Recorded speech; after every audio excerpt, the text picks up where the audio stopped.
So I'm tensioning the belt on my Adventure 4, and while it's apart, I thought I would show you how to do it the easy way. So there's 2 screws on the bottom of the hot end, and you need to remove the Bowden tube from the top, and you need to remove the ribbon cable from the top. And then what happens is you lift up, because there's 2 little protrusions here the hot end sits on. This is just a back bracket that actually press fits onto the bearings. It's not held on by anything except for the press fit. And what you do is when you have this off, you want to put a little of the Teflon grease in the center here to get the middle area. You want to clean the rods completely off with a cotton cloth and then relube them with fresh lube. The belt usually comes too loose from the factory, so even if you tighten the tensioner all the way, it won't be tight enough. Now to get to this tensioner, which is right up against the side panel, you actually have to take your hand and you have to slap the panel out of the machine. So you have to take it and slap it out of the machine, and then you have access from the side to the tensioner.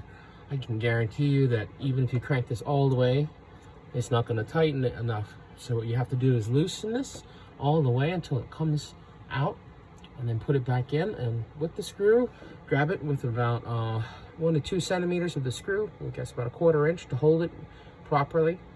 And then you're going to tension what's left of the belt. Now if you tension this while it's all the way to the left or to the right, the tension is going to be poorly distributed. So what you want to do is you put it in the middle, all right, and then you want to manually tighten the belts as best you can before you tension it. So you're going to pull the belt straight out. There's actually little ridges on the plastic here that grab the bottom of the ridges of the belt. The only problem is that as the belt ages, it tends to strain at the end and become flat, and it will come out the end. So what I've done is I've put zip ties on the end of the belt to hold it from coming out.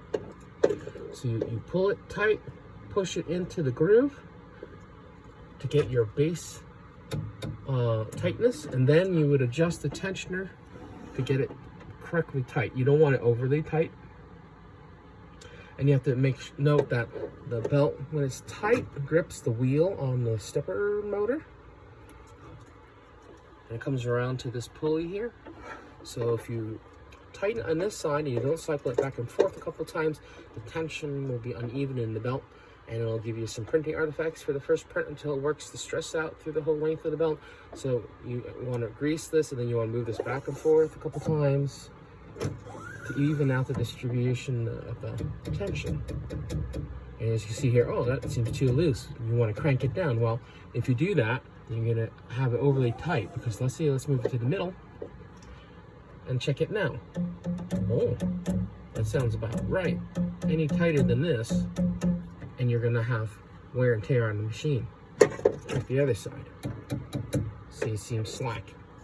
And then you move it out, and it's loose. The strain in the belt is not even, so you want to just have it generally about that. You want to have it about that. Any more than that, and you're going to put wear on the machine. So grease the rod with the Teflon grease, both sides of each bearing. Put the hot end back on, mount it, and reassemble it, and you should be good to go. It generally doesn't lose belt tension for a very long time. The belt is a consumable repairable product. This machine has almost 3,400 hours on it, and this is only the 2nd time I've had to adjust the belt, and the belt seems fine. So you're going to get quite a long time use out of the belt. You will, however, have to tension it once in a while. Hope to help people. Good printing.